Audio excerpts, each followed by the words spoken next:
Thanks so much for that intro, and I love that panel just before, Beth Ann and Steve, #GirlDad. So we're here, we made it. It's not raining. Not raining. It's not blown away yet. We got a little gusty earlier, but we're making it. So really excited to be here with Shannon, really excited to be here with our friends at Brand Innovators. Always an amazing venue, amazing summit, amazing speakers. So we're going to get right into it. A tight 25 minutes. Let's do this. We have a video asset at the start, okay? Anything you want to prep for the video asset? I think this is more of just an introduction for people that may not be as familiar with Peacock and everything that we have going on right now. So a little bit of a celebration of stuff we've had and stuff that's coming. This is going to be such fun. Yeah, that's how we do. Welcome aboard. Here we go. I'm ready. Buckle up, fool. I'll buy you a drink when this is over. Think you're gonna like this trick. How do we get it started? Dim the lights, put on some music. The world will remember this day. Being the Dragon Warrior is who I am. You're a stuntman. Nobody's gonna notice you. That's your job. No offense. I mean, some taking. The prince has arrived, baby. It's a heat wave. Ooh, what you We are going to record an album. An album? Unleash the drama. We got way more where that came from.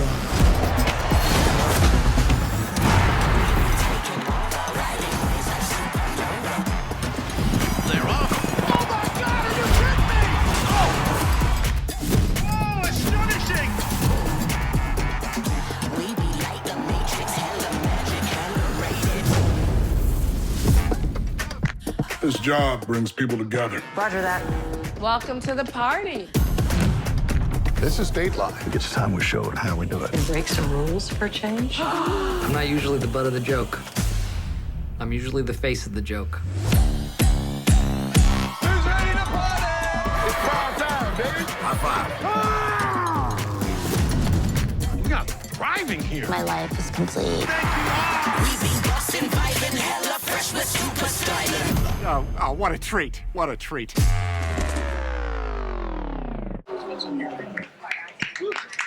Wow.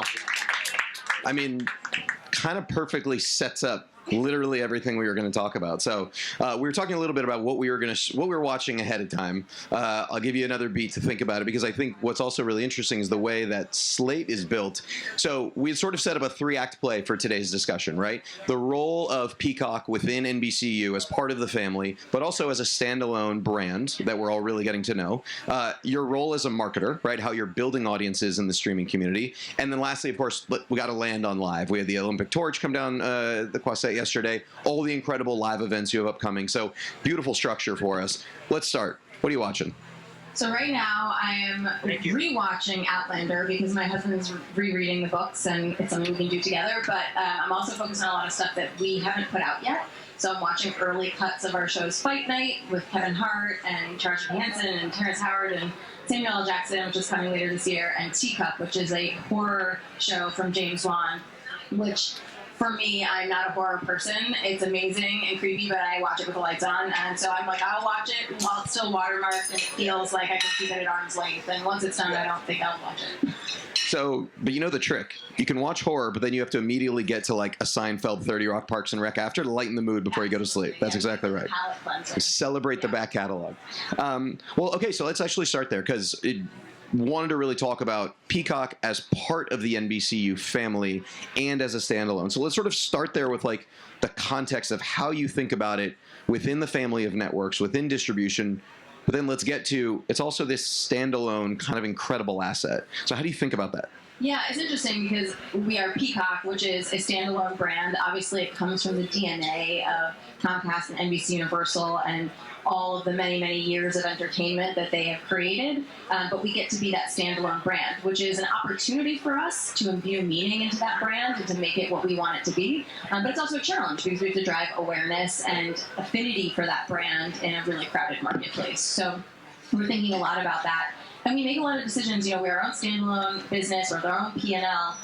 but we make decisions that we think about the whole portfolio and how we leverage it. And so we are the home for everything coming from NBC and Bravo and Universal Pictures and Focus Features and Illumination, but we are also making originals and making standalone decisions to kind of feed those audiences. So it's a really interesting balance of focus on Peacock, but also make sure you think about the part we play in the larger business. Yeah. Well, you mentioned the studios, you mentioned the networks, right? Just an incredible family within the portfolio. Is there a thought process, decision-making strategy around what is going to hit a traditional network outlet? What is going to go directly to Peacock? You just talked about some of the original IP that's coming to the platform. Is that part of the decision-making, or is there a strategy behind that? So we have an amazing content strategy team and content development organization, and now it all ladders up to Donna Langley. So we have this sort of overarching purview, and we can think about all the distribution channels that are available to us. Yeah. And ultimately, everything that's created around the portfolio ends up on Peacock. The real question is, where does it start? Yeah. Does it start exclusively on Peacock? Does it start exclusively on Bravo? Yeah. And that's what we have to sort of find our way through. And the great thing for us is that NBC, Bravo, and Universal, these are long-established brands. They have a very clear vision for the kind of content that they want to create and the audience that they're speaking to. And Peacock is developing that really clear perspective on who our audience is and who we want to speak to. And so as we build that out, we can think about the right place to start each piece of content, and then the right way to leverage those assets, cross-promote, put an episode of a Peacock original on NBC as a sampling opportunity if we can, and their stuff will always come to us. So it is a kind of a full portfolio view when we think about content greenlights, but we're very focused on also what a Peacock original is and what we want to be creating for the platform uniquely. Well, I will say, as a partner in the distribution space, Peacock lives on VIZIO Smart Televisions. We've done sampling channels in our free streaming service, and obviously the content is incredible, and it pulls people in. Do you have, sort of coming out of a lot of this testing thinking, do you have a good sense yet, like, types of content or types of programming that does well when launched in a traditional distribution linear outlet, then comes to Peacock, versus, no, let's go straight to the streaming platform? Like, do we have a good formula yet for types of programming? I would assume we're always learning. We're always learning, and I think it's always changing. And we've also seen the ability that, like, when something launches on linear, Bravo shows are a great example, and then they come to Peacock, it's not a cannibalization. And what we're seeing is we can grow the actual total audience of a show. Yeah. So there are viewers that want to watch on linear, they still have to pay television, and there are viewers that don't. Yeah. And even when we do extended cuts or uncensored pieces of episodes on Peacock, people will watch both. So it's a really interesting experiment for us to play with, and I think we don't have a perfect calculation for what people are looking for on any given platform. Yeah. But streaming comes with fewer restrictions, right? As far as what we can put out, like the episode lengths are variable, and the way we think about the content can be variable, and so there's just a little bit more freedom. Yeah. So there are some stories that creators want to tell in a way that the constraints of whether it's linear or film, etc., aren't the right. It's not the right forum or media for them. Safe to say, analytics teams, data science teams are just loving all this data, right? They're trying to figure it out. I mean, sure, like when we think about we're in this age of data-driven programming, right? We can really understand what people love to watch and turn around and program right back at them. I'm presuming the data science team, which we know well, absolutely is kind of relishing this opportunity to make choices and influence how things are thought about. Yeah, it's incredible to have all that data. And then you realize, there's an element of creative storytelling, whether it's in marketing or in content, that the data just can't inform, right? You have to take all that data and then use it. I talk about it as informed judgment. You take that data, think about it, use it, but then also just take some swings. You've got to trust your gut. And when we're making content, we have to make content as far as what our creators want to make. Yeah. And so it can't be fully data-oriented, but the data definitely informs us, and we can learn a lot from what's working and not working, and shepherd that path to the best of our abilities. Well, okay, so then let's hone right in on what is working. Peacock is the fastest-growing streamer in the U.S. for the past 2 years. Kudos to you and your team for what you're doing. Try and isolate some of it for us. Like, what is working, right? And we can separate it content, because we're going to get into you as a marketer building audiences. So try and piece it together between content and great marketing. Yeah, I mean, obviously the content makes a big difference, and having something to talk to consumers about. But to me, it's this sort of trifecta of the content, the platform, and then being able to talk to people about it and getting that awareness out there. And you have to kind of have all those three things moving together. And so I think we've got an incredible platform that we've built now, a great, easy user interface that we can work with. We have awesome content, both from an originals perspective, but also live sports and these big kind of cultural events that we can create.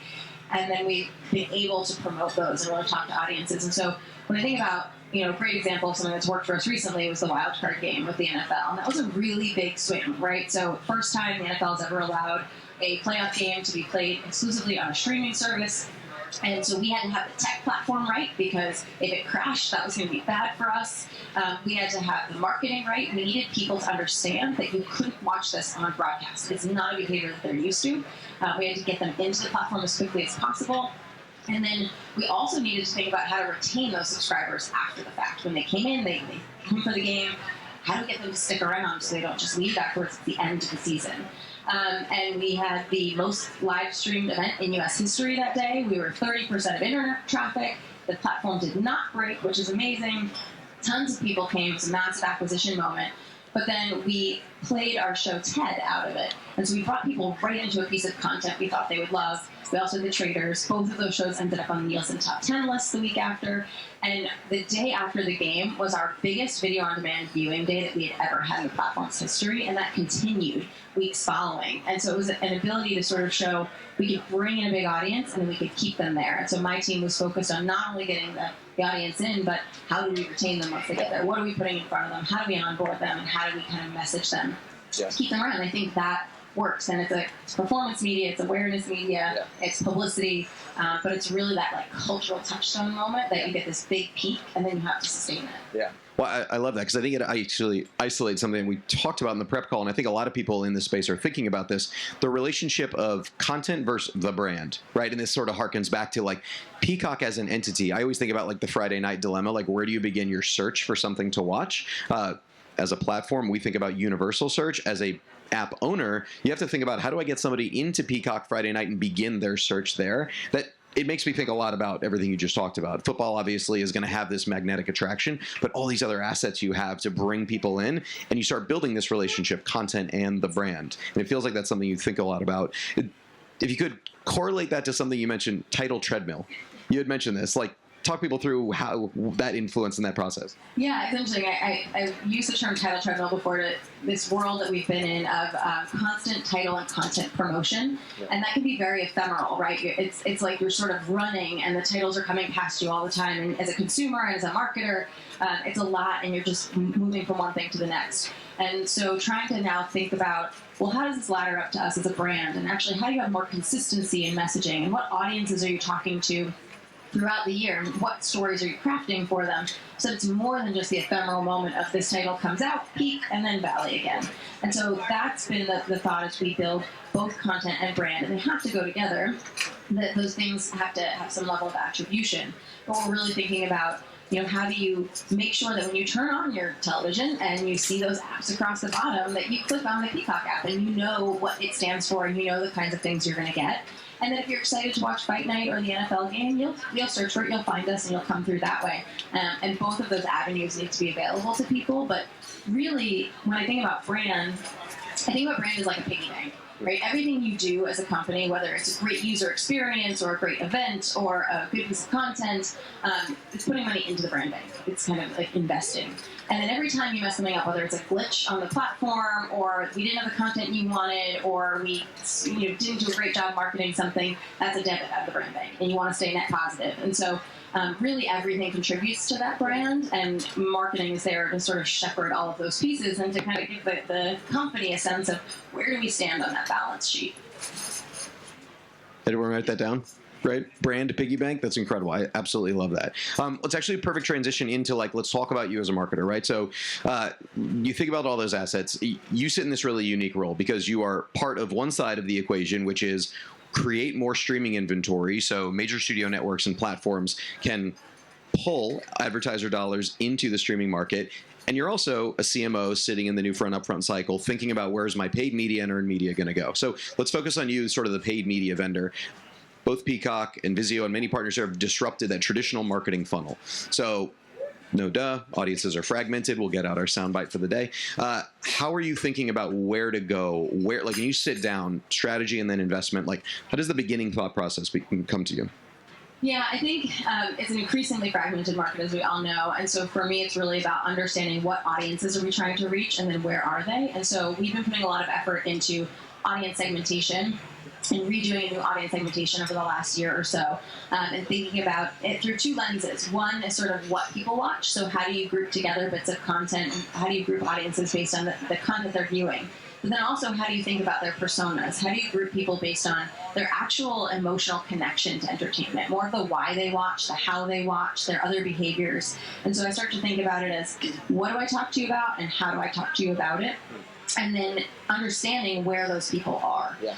And so that's really the what we're looking at. And then you can kind of map the content to it and say, if these are the audiences, and this is how I need to talk to you, and this is where you live, where do I go get you? Like, what platforms are you on? And then how do I create really authentic, interesting, entertaining marketing that's just as entertaining as content itself? It's like, we work in entertainment. It should be fun. You should be entertained seeing our ads. It shouldn't feel boring. And so how do you go find people there?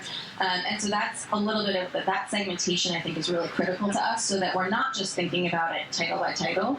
And then I also think we're looking at, what do we have to accomplish? Acquisition, performance, where are we getting the most efficiency? And then awareness, how are we generating it's not just reach and frequency, it's got to be earned media, it's got to be those big moments. We got to take some risks, especially as a new brand. We have to take risks on behalf of our consumers and risks in our campaigns. And we want partners that are going to work with us and take those risks alongside us. Yeah, no, I totally hear that. And I think the comment on reach frequency is probably the most important one, at least for me to take out of all of that, because we're in a marketplace now where we can validate everything to outcomes. And the more we continue to pull our customer base to outcome-based advertising strategies, the better, right? Cheap reach is cheap reach. Like, I can find you points anywhere you need it. Like, that's not a strategy. Reach frequency is not a business outcome. If you could, I want to talk a little bit as you sort of go down funnel. The marketing funnel is different now, but also quickly broaden up. Like, you think about the role NBCU and Peacock plays in the media marketplace. We are deep in upfronts, right? So as a marketer, any hot takes or opinion on sort of the role of the upfront marketplace now as a buyer or a seller? I don't know. Take your pick. Yeah, I mean, we're on both sides of it, which is interesting for me to be able to look at it from both angles. I think the upfront has changed in its shape, but it's still really important. And so for me, I look at it as a way for us to get into the market, get access to things that we might not get access to in other places. Make sure we're locking in those really big moments that we're going to need to have, and also make sure that we're getting some efficiency in the places we know we're going to need to be. But then for me, it's balancing, even in that upfront negotiation, balancing some level of flexibility, because as we all saw, strikes last year, right? So strikes, all the content moves and shifts. This year looks really different. So everything we thought we were planning for last year changed in that strike moment. And that changes a lot, right? We shift content all the time in streaming, which is a benefit, but it's also a real challenge. And so for me, it's that, how do you lock things in that you know are going to be really important? How do you get that great efficiency? How do you commit to partners who are going to be great partners for you that you want to have that in-depth relationship with, and then work with them to maximize the flexibility you're going to have when something happens in the business and everything shifts? I was sitting in the Coffee Bean on the NBCU lot the day the actors ran on strike. I was sitting there with a partner, and both of our phones vibrated, and we both went, "Oh shit, this is happening." We knew it would happen, but I was on maternity leave, and I just went on maternity leave, and I really thought, this will be over before I get back. And I was like, you guys will figure it out. Of course, I got back and we were still on strike. And I was like, come on, guys, I was really hoping to just miss this part. I know. You thought you could skip the whole thing. I want to be conscious of time and also throw ourselves straight towards live, because not only Peacock as a distribution platform and the incredible summer that NBCU has coming, of course with the Olympics and many other events as we get into the fall and football and all the things, done an incredible job in soccer, both on the men's and women's side. Live is probably the most talked about narrative through the upfront cycle. So talk to us at what's upcoming. Let's applaud the Olympics and get excited about it. But what's the role it's playing for you within all that you've sort of attached here? Yeah, I think live is really important as a narrative for Peacock, because it's something we do incredibly well. The platform was built to handle live events, built to handle millions and millions of concurrent viewers on the same, right there at the same time. But it's also a really great way to create urgency and to create community around viewing. I think something that got a little bit lost as we get into this tech, all the tech that we have now, we're super connected as people, but we're also at times a little bit lonely, because we do that on our own in our own time, and we're watching different things at different time frames. And live creates that, communal moment around, we're all watching the same thing, we're all participating in it, and it's that sense of urgency. And for us, it's also great to bring people in from a sampling perspective. It's a good way for people to come in, see what Peacock has to offer, and then get deeper. And so hopefully the Olympics, much like Wildcard, will be that for us. It is NFL and Wildcard on a whole new scale because it's 5,000 hours of live programming on Peacock in addition to full replays, and then 329 medal events. There will not be a single minute of the Olympics that doesn't live on Peacock, which is the first time that will ever happen.